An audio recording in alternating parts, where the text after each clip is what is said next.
Today we're going to look at mastering LinkedIn's invitation limits. Did you know that LinkedIn limit you to connecting with 100 people every 7 days?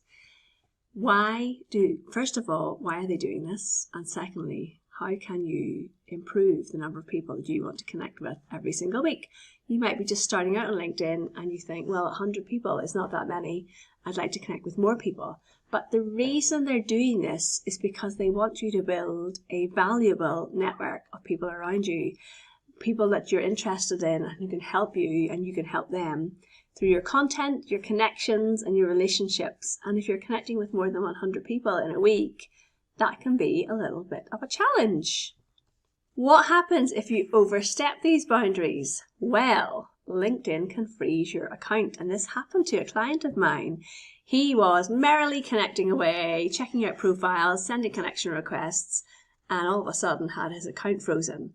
He actually had to upload a copy of his passport in order to get his account unblocked and up and running again. So there are penalties if you overstep LinkedIn's guidelines on your connection requests. So just be careful, guys. One thing I do want to say is, of course, there is a legal way to get around these 100 connection request limits, and that is a LinkedIn premium profile. People who have premium accounts can be connected for free.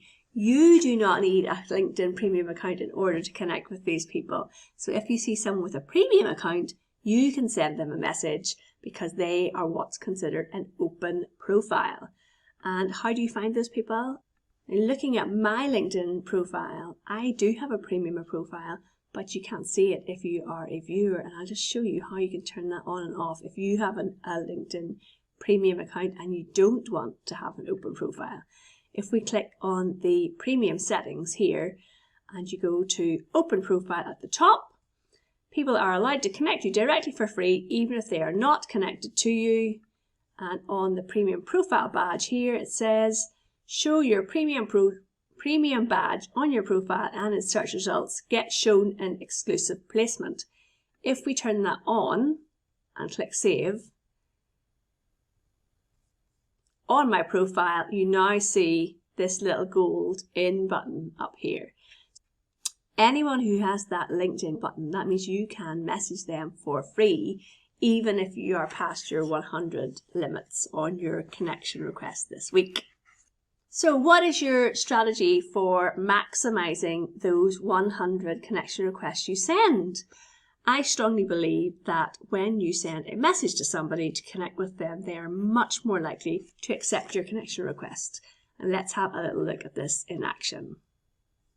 So invitations, I have been invited to connect. Here is a very nice message talking about a podcast that I was on, and very polite, and I'm going to say, yes, I will accept that because of the way it is written. So when you personalize your message requests, you are much more likely to get people to accept your message invitations.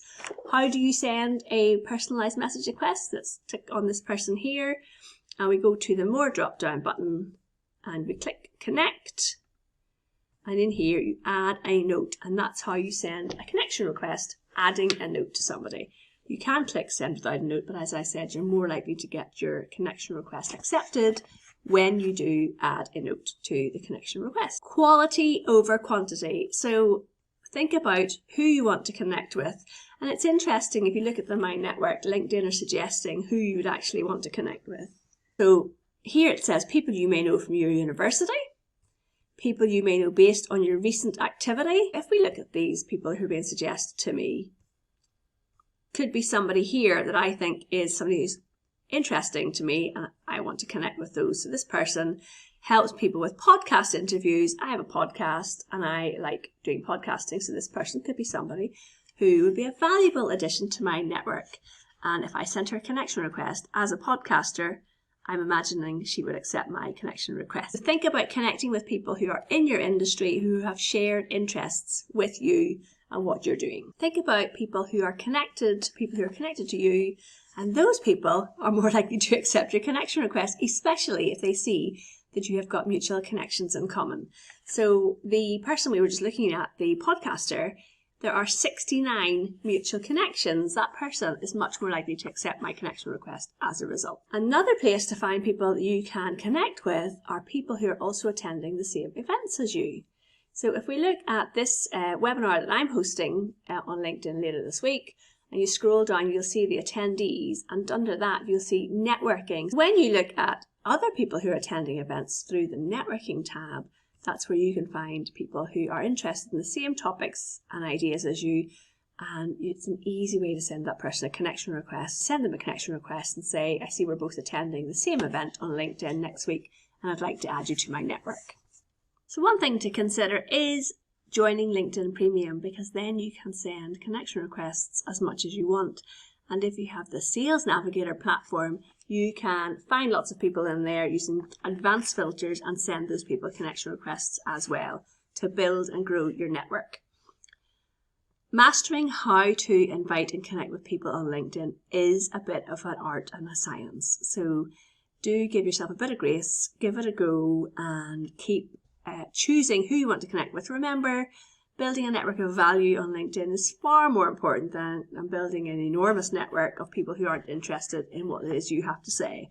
So good luck, and make sure you avoid LinkedIn jail by overstepping on your LinkedIn connection requests. For more tips and tricks on how to use LinkedIn for business, make sure you subscribe to this channel. And if you have any questions about building your LinkedIn network or finding people on LinkedIn, then please do put them in the comments below and let me help answer those for you.